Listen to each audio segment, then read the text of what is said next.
Сайн байцгаана уу? Та бүхэнд А шат буюу хоёр талтай тулгууртай шатны аюулгүй ажиллагааны зааварчилгааг хүргэе.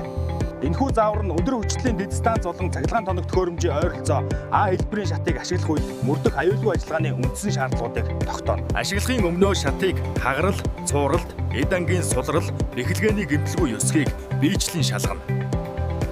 Шатны хөлөнд улсгаас хамгаалсан резинийн эсвэл барьцал цайтай таглаа бэхлэгээ байна. Шатыг тос, жиг, шороо болон бусад цахилгаан дамжуулж болцсохгүй бодисоос цэвэр хураа байлгана. Шатыг хүчтэй тоног төхөөрөмжөөс Монгол улсад мөрдөгдөж буй дүрмд заасан аюулгүй зайд байрлуулна.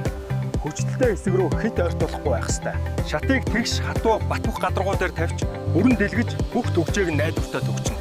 Гулсах эрсдэлтэй үед хөлийг нь нэмж бэхжүүлнэ. Шатан дээр зөвхөн нэг хүн ажиллахыг зөвшөөрнө.